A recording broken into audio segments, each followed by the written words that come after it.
Bonjour à toutes et à tous. Bon, on commence bien hein, en musique comme d'habitude. Sa raison d'être, pourquoi? Parce qu'on a un vrai sujet à la RATP. On a un dossier qui nous a été mis sur la table à la rentrée et pour lequel pour lequel vous allez devoir travailler, vous mettre à contribution. C'est ce que nous a dit notre présidente hein, dernièrement. Donc voilà, j'espère que vous avez vu ça sur Urban. Hein. Donc c'est un vrai message qui nous est adressé. Notre raison d'être. Parce que Bonjour à toutes et à tous. Je m'adresse à vous ce jour pour vous parler que salarié du groupe RATP.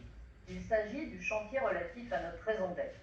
Vous avez dû en entendre parler, beaucoup d'entreprises, de grands groupes se sont dotés ou se dotent actuellement d'une raison d'être pour réfléchir et expliquer le rôle qu'ils entendent se donner dans la société.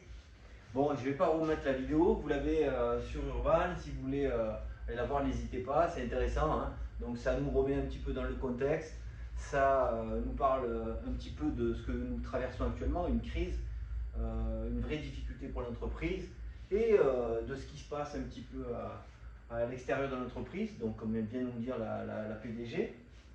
Et elle nous demande de nous mettre à contribution. Naturellement, elle nous explique qu'on est bon dans pas mal de domaines pointus, ça va de l'immobilier jusqu'à la mise en œuvre d'un réseau. On est aussi tellement bon qu'on a franchi une marche, hein. Le groupe RATP est passé de la 5e place à la 4e place. On se rapproche du podium, attention de ne pas tomber.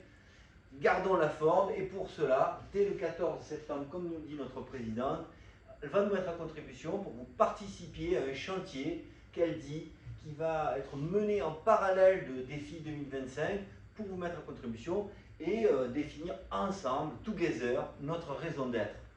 Donc elle nous met à contribution pour que nous définissions ensemble notre raison d'être. Mais quelle est sa raison d'être à elle? Parce que nous, on fouille, on cherche, vous le savez, au SATRATP, on est très attaché à ce qui se passe dans notre entreprise et les messages qui nous sont délivrés, que ce soit par la PDG, les DG, les directeurs de département, jusqu'à l'agent de maîtrise. Et là, en l'occurrence, on a cherché, on a trouvé une pépite, les gars. On a trouvé un truc de ouf. La raison d'être de la PDG, elle est là, dans la mini-mare du canard. Et qu'est-ce qu'il nous dit le canard? Ben que la PDG, en fait, la RATP, c'est un tremplin pour elle. Parce que ce qu'elle estime, c'est qu'elle est mal payée à la RATP. Vous vous rappelez l'histoire, on a dénoncé, elle était à 350 000, elle s'est augmentée de 50 000 euros pour l'année en disant ce circuit, il n'y a rien à voir, 50 000 c'est rien, et sur le marché, je vaux bien plus que ça. Et elle a raison, parce qu'elle postule sur un poste, ANJ, pour devenir la patronne. Donc il y a deux candidates, hein, vous vous rappelez, pour ceux qui n'ont pas suivi l'actualité, et je les comprends, ANJ, il y avait une patronne, on l'a écartée, depuis ça circule, ça vit, ça bouge, mais il va falloir désigner. Donc pour désigner, il y a deux candidates, et qui on retrouve? Ben, notre PDGR, Catherine Guillouard, 450 000 euros, c'est pas assez pour elle. Elle, ce qu'elle veut, c'est briller en société.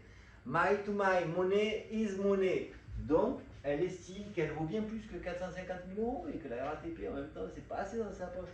Donc, elle vise le coefficient 4, les gars. Elle vise le presque 2 millions d'euros. Eh ouais. Donc, elle a postulé, elle a 55 ans, elle a son parcours qui n'est pas négligeable, et puis elle a encore sa raison d'être. Sa raison d'être, elle est là. Voilà. C'est ça, en fait, l'actualité. Donc nous, on nous prend vraiment pour des imbéciles. Donc j'invite tous ceux qui sont dans l'entreprise et qui sont pas très bien actuellement, parce que il faut se rappeler le contexte hein, pour nous. Hein. Certes, il y a le Covid, mais certes aussi, il y a le diapason. Certes aussi, il y a toutes les inquiétudes. Certes, il y a la mise en place de RDS avec tout ce que ça va entraîner. Certes, il y a tout ce qui se passe actuellement à Lyon-Bercy, les déménagements. Hein. Et puis, il y a un phénomène qui nous touche tous, mais malheureusement, il n'est pas d'aujourd'hui. Il fait la une des journaux actuellement, c'est l'insécurité. Voilà, pendant que madame se promène, notre PDG vient dans des stations qui sont très aérées, entourées de directeurs qui sont en tenue d'uniforme au garde à vous et d'agents qui sont avec la visière, le masque et qui distribuent des petits flacons, ben, une grosse partie des agents RATP vivent dans l'insécurité. Les espaces ne sont pas sécuritaires. Et contrairement à ce qui a été dit dans un communiqué de presse dernièrement, émanant de la direction générale, à bus, ils ne sont pas plus en sécurité avec la vitre anti-agression, les caméras et tout ça. Il y a encore des bus qui brûlent, il y a encore des machinistes qui se font taper. Et je ne vous parle pas des insultes, c'est devenu banal. On range ça dans la catégorie incivilité. Ta gueule, connard, je vais te la mettre, c'est de l'incivilité.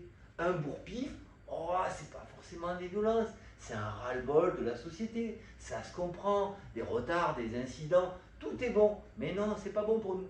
Pour le SATRATP, nous, la santé, la sécurité, c'est le point numéro 1. On vient gagner notre vie au travail, on ne vient pas la perdre. Et quand on voit ce qui s'est passé encore ces dernières heures à Gare du Nord, égorger quelqu'un en pleine heure d'affluence, on se dit merde, on a peur pour nous.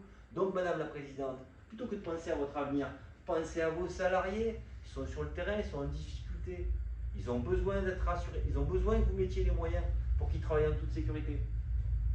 Et pendant ce temps-là, à la RATP, ça court toujours. Ça court toujours. L'injustice sociale est toujours aussi criante. On est en septembre et ça continue encore et encore. Voilà. Donc, on va repasser à ce qui nous intéresse, parce que vous le savez, au SATRATP, nous, on ne lâche pas l'affaire. Donc, on suit un petit peu ce qui devient le personnage. Et on a toujours Philippe Levang. Donc Philippe Levang, vous l'avez vu, on l'a mis dans les tracts. Alors pour ceux qui ont raté les épisodes précédents, Philippe Levang était le directeur de Bord-de-Marne. Il a mis en place un fichier illégal dans lequel on pouvait retrouver la grossesse de nos camarades, la maladie et les jours de grève, ce qui est complètement illégal. Donc on vous l'a dit précédemment, pour le SATRATP, au-delà du blablabla, on va déposer plainte, nous avons déposé plainte. Donc l'entreprise sait actuellement qu'il y a une plainte de déposer, que les faits sont graves, que les éléments matériels sont à notre disposition.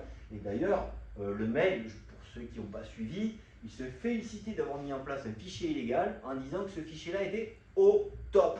Et pendant ce temps-là, puisqu'on continue encore dans notre actualité, les salariés qui sont là à disposition des agents sur le terrain, les représentants syndicaux, sont malmenés, sont discriminés et harcelés. Ça, au SATRATP, on est bien placé pour vous le dire, on le dénonce depuis plusieurs années. C'est pour nous institutionnalisé. Aujourd'hui, on criminalise l'action syndicale. Je suis un voyou. Ces gens-là, c'est des gens bien. Lui, c'est un type bien, il est toujours directeur. Par contre, ce qu'il a fait, c'est complètement illégal, ça entache la réputation de l'entreprise, ça ternit l'image de l'entreprise, mais lui, il est encore là, et il est toujours directeur. Et par contre, notre pote Alex El-Gamal, secrétaire du CSE4, lui, la procédure a suivi son cours.